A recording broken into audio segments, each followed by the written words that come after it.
Hi, Nancy Garcia. Quick novice tips for an '08 Highlander 2GR-FE valve cover replacement. Now, I searched around on YouTube and I only did this video because there was no YouTube videos. I think there was one replacing the front cover and there was none replacing both valve cover gaskets. And there was certainly a reason for that because it was a kind of a bear for me anyway. So here's my tips, and hopefully they're helpful to you. I took off the top motor mount just to give me some more room in here to take this harness off and pull it out of the way. It's got a little bungee on it.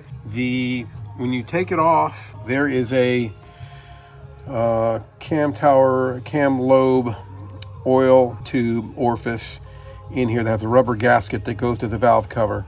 All right, that's to bathe the cam lobes. That rubber gasket was kind of melted between the two seating surfaces, the valve cover and the head. The same was true on the VVT. There's two little figure 8, kind of like this. There they are. So just like that, all right? And there are the old ones right there. So those, both sides of these, you can see this one's torn up. Both sides of these were kind of melted to the valve cover and the head.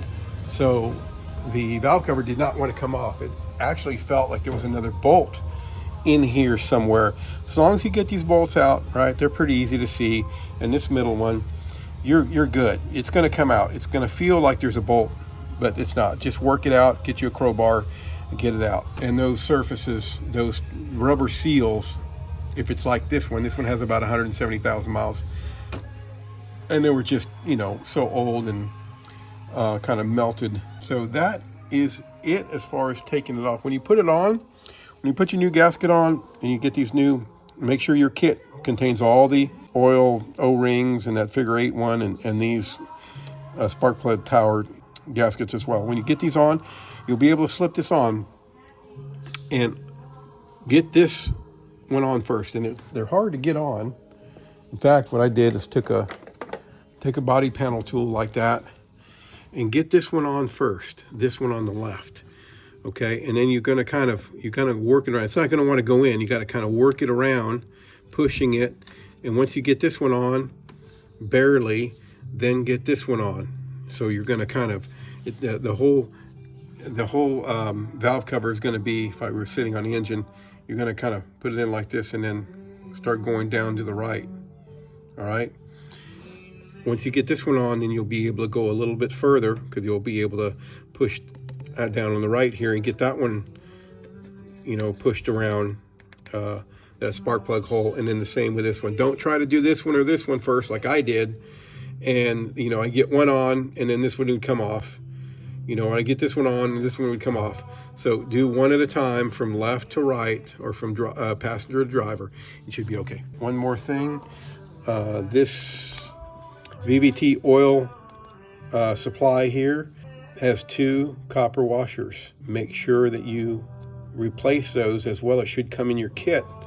All right. I saw some kits that didn't have any of the gaskets, internal gaskets, the oil passage gaskets, or that banjo bolt copper crush washers. So make sure that they come with it. I also got these, which I don't know what the heck these are. I don't know if they're in the back, but I'm not sure. If any of you guys know what these are, please comment below because I'd like to know what they are.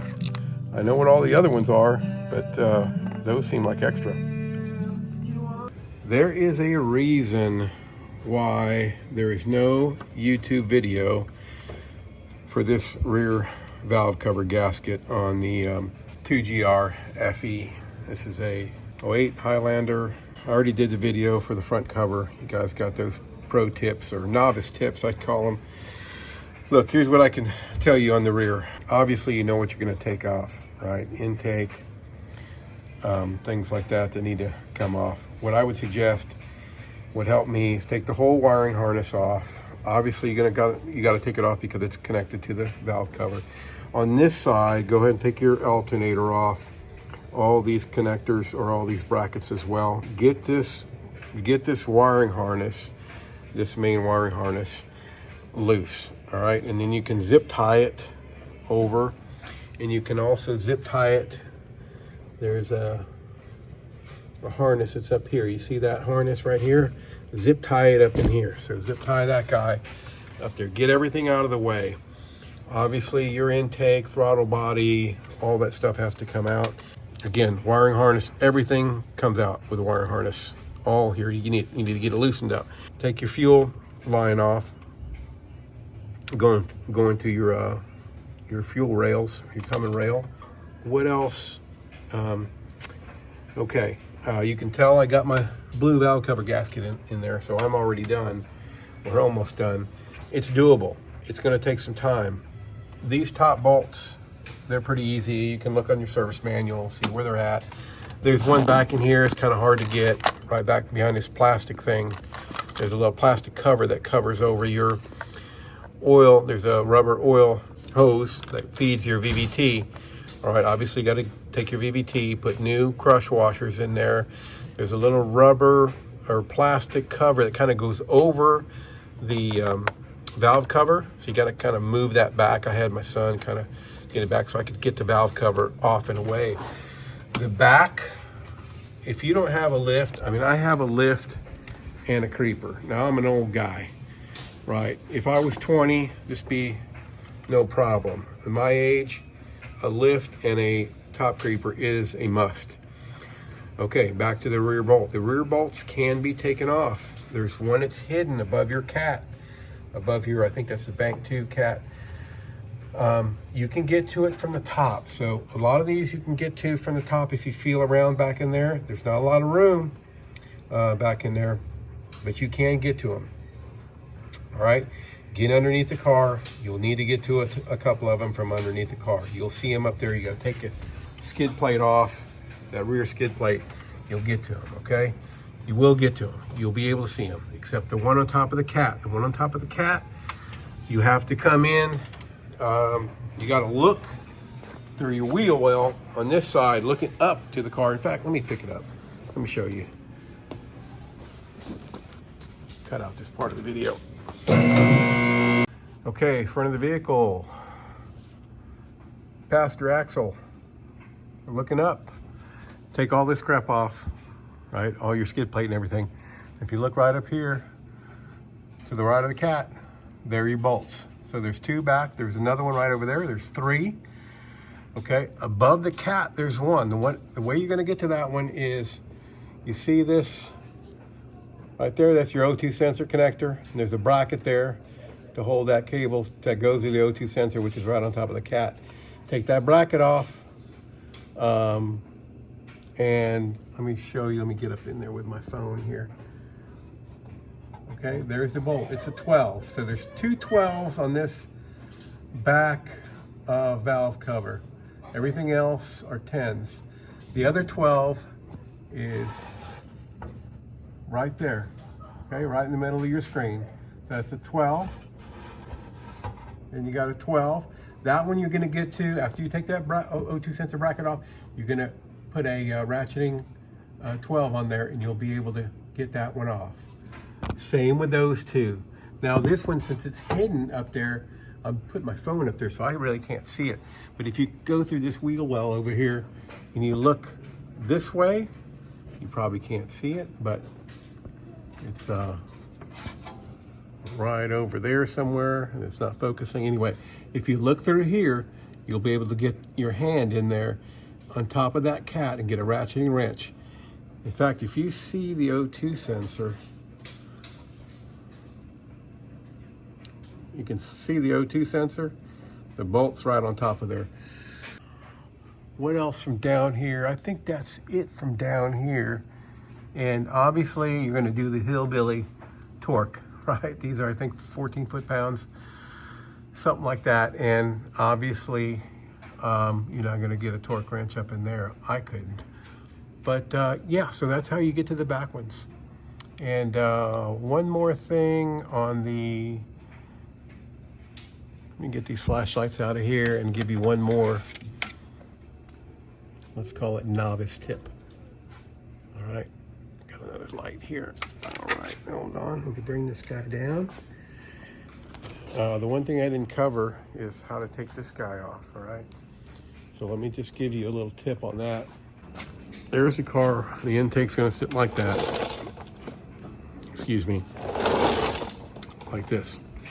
Okay, it's gonna sit on the top of the motor like that. It's gonna be covering that back valve cover. It's gonna be very hard to take this guy off. What you gotta do, we're gonna look at the back of it, all right? You got one bolt here, you see that? You're gonna have to feel for this one, all right? You feel for this one, you'll be able to get your hand back there on this one. This one you won't be able to get your hand over. It's too tight. You won't have any room right up in here to get your hand over. You gotta get that one through the bottom too. You can barely see it from the bottom, but you can see it. You'll see this, the bolt sticking up just where I was showing you before, beneath the car. And you'll be able to get that off. I think it's a 12 or 14, but you'll be able to get it. Once you got those two, everything comes out. Obviously, I think I told you already, wiring harness, fuel line, throttle body, intake, all your cam sensors, your VVTs, your coils. What else over here?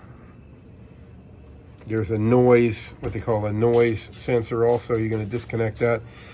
And just take everything on the harness you can get off. Everything. Every bolt holding that harness. And over here on your generator, excuse me, your alternator, and any harness stuff over here. You can see I'm already putting mine together. And again, I don't know if I mentioned, but on this side, to get to this banjo bolt that feeds the oil line that feeds your VVT, I took this guy off. Right, I've shot this video several times, so in pieces, so I don't know what I went over. I'm just going to stitch it together, so I apologize. Once you get that motor mount off, you'll have some more room up here. There's a little plastic piece that goes over the valve cover. If I haven't mentioned that, you'll have to have someone kind of, I got a crowbar in there, got my son, they just kind of hold it back, and then you can get the valve cover lifted off. Be careful when, I was very scared doing this job because on the back side, since it's kind of angled down, you have your two VVT oil return lines going down, right? Those are those little figure 8 that I showed you before, and those are very easy to slip off. Okay, there is a mating surface on top on the valve cover, and then the little lip, the shoulder, is on the bottom, but again, this is kind of slanted, so be careful with that. I just put some assembly lube to kind of make it tacky. Put it on there, and obviously there's another, your line that oil bathes the cam lobes is on that side. You know, again, it goes without saying, there's a reason there is not a YouTube or there's no YouTube videos. There's nothing. There's no, I didn't even find a write-up on this thing. So it's tough. It is tough, but it's doable. It's going to take a little patience, and you'll definitely get through it. What else? You know, obviously do your plugs while you're back there.